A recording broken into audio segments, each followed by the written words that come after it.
Hi folks, this video is going to be helpful as we move from our rough drafts of A3 and revise them into our final draft. So this is kind of just like it's kind of like a longer checklist of things, just things to make sure that we're doing with the assignment, that we're remembering. You can treat it also as things I'm ultimately looking for, kind of to cover your corners and everything like that. I do understand that we're all kind of in different situations writing this, so I'm taking all that in consideration. But these are just kind of some things that I'm looking for and things that you should definitely make sure when you're revising to make sure that you have and that you're doing a thorough enough job on including these sections. So let's get started. All right, so I want to say first off that the assignment sheet is a great resource for making sure that you're hitting all the things that you need to hit, checking off all the boxes, however you want to think about it. That does have a lot of helpful information regarding what's expected for this assignment and ultimately what I'll be looking for. So hopefully this will help us kind of all get on the same page with that, as well as I'm going to talk about some of those in depth and just remind you all. So first, let's think about the genre. One of the biggest things I'm going to be looking for this assignment is, does it look like a proposal? And I'm basing proposal off of the examples I've given you in class, pretty much that for this. So, are you engaging with similar design forms as the skate park one? Are you designing your proposal like some of the student examples? Those are kind of the templates that I'm giving you, and obviously there's a little bit of flexibility within the proposal genre itself, but for the most part, it stays pretty true to forms like that. So please don't deviate too far away from those templates and shells that I'm providing you. They're there for a reason, and I think they'll actually be really helpful as you try to logically structure this persuasive piece. Just kind of some general style guidelines underneath that. 12-point single space font. You can single space it because a lot of proposals read more like a letter, so that's just kind of nice for single spaced. That's just kind of the convention. Sorry, I'll stop there. But single space is great. Also, I will say that I didn't write it on here, but I can. That there needs to be a letterhead. So be sure there's a memorandum, to this person from this person. That's on some of the student examples. So definitely, all right, to from here. Definitely include that as well. It needs to be 900 to 1200 words, 3 to 5 pages, and aligned to the left. So kind of those examples do a good job. Of the section titles are all the way to the left. As we see, we need those section titles aligned to the left. Citations.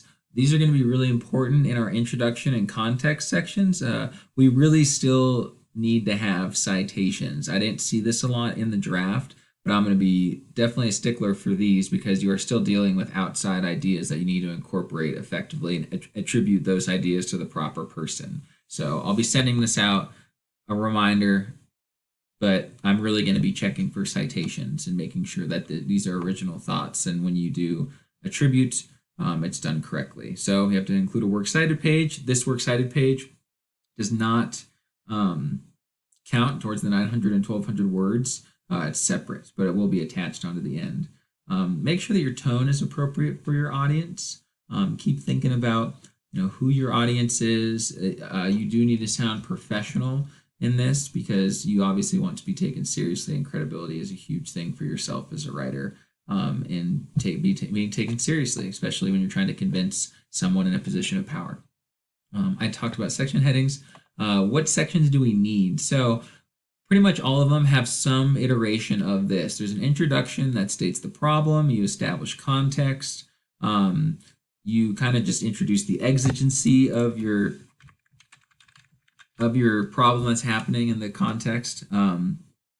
Then you have to have some sort of problem section and a solution section and counter arguments and potential objections. So figuring out a way to work within this sort of framework is going to be really, really important, because it'll kind of gives you the logical structure already. You just need to kind of fill it in with your specific issue. But these are kind of some broader categories. Obviously, you can work these in here however you like, whatever you want to frame them, but just make sure they're accomplishing these overall things. So introduction, exigency, problem solution, counter arguments, potential objections, conclusions.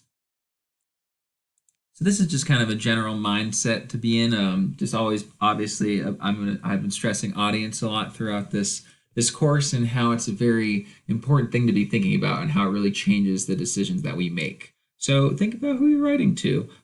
What do you think? What kind of appeals are you going to use? What's going to be the most effective? Ethos, pathos, logos. How are you gonna use these in your paper? Well, what is your audience value? How are you digging into those? Who is this? How are you writing? How might you talk to someone you don't know, that you know has power, that you're ultimately trying to convince to accept the implementation for your proposed solutions? That's a long way of saying, and a complicated way of saying, how might you talk to someone who's capable of making change and capable of making the change that you're asking of them? So think about it like that.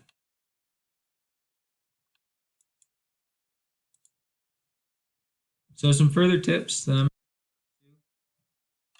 oops.